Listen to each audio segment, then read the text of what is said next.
Hey, so it's been a really strenuous week and a half. I got a new client that I'm with 28 to 30 hours a week, just one person by themselves in a tiny little place, just filled to the brim with clutter.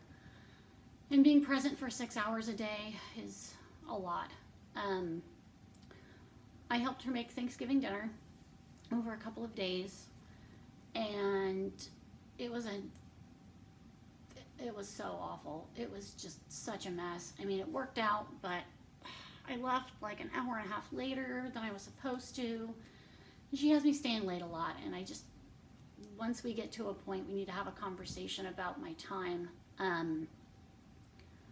But I ended up being so just from work that I couldn't eat, so I thought, well, I'll go get myself a sixer and maybe get a couple of those down, and then I can feel like I can eat, and that'll be good. And I did eat, but I didn't eat enough, and it was a really long day. So I was awesome, and I sent a bunch of fucking messages to people that I shouldn't have. One of them, it really was just a simple mistake. Their names are just too close together, and I wasn't paying attention. And I've made most of my apologies. Some of them I'll get to in good time, but I feel really stupid. Um, and it's not the end of the world, and I can live with myself, but yeah, I feel really dumb. Um, so I need to be really careful about that because she does overwork me, and those conversations will happen later, but for now, I gotta be aware of that. I don't overextend myself, eat enough. I don't really need to tie one on during the work week. But I haven't done a while, and so my tolerance is already really low. So, I should have been aware of that. But something good came out of it. I made 4 new friends in the building because, you're drinking, you're outside smoking too. And so people I would not have normally run into who are also outside were. And so we might actually start building some community in the building, which I think will feel really good. Um, I wasn't particularly nice to this woman who lives in my building who hasn't masked at all. And everybody gets on her for it, and she just acts like she doesn't, like she can't hear you. And she's not deaf. We know she's not deaf. And she speaks English. She understands. This is not the problem. Um, I wasn't great to her the other couple of weeks ago about it, but on Thursday I was out there, and I was thinking about it. I didn't want to say anything, but I thought, I owe her an apology.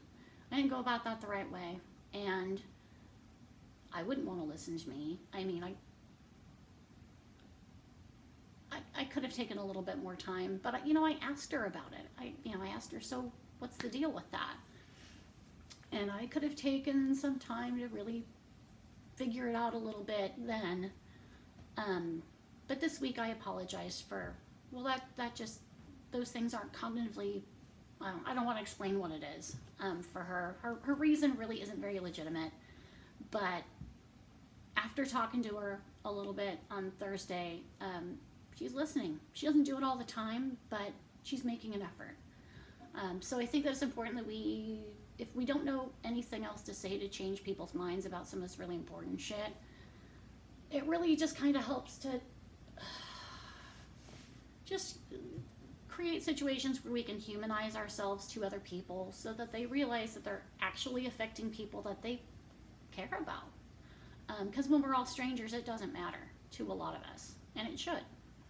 So if you don't have anything nice to say, just stick your hand out and say, hey, my name is Elbow instead, obviously. I'm really tired. But, getting off of work late every night isn't great. I had a meeting with my coven tonight, and I showed up late, and I wasn't very present, and I didn't feel like I contributed anything. A big part of my self-care is checking in with folks. So I'm a little backed up because I think I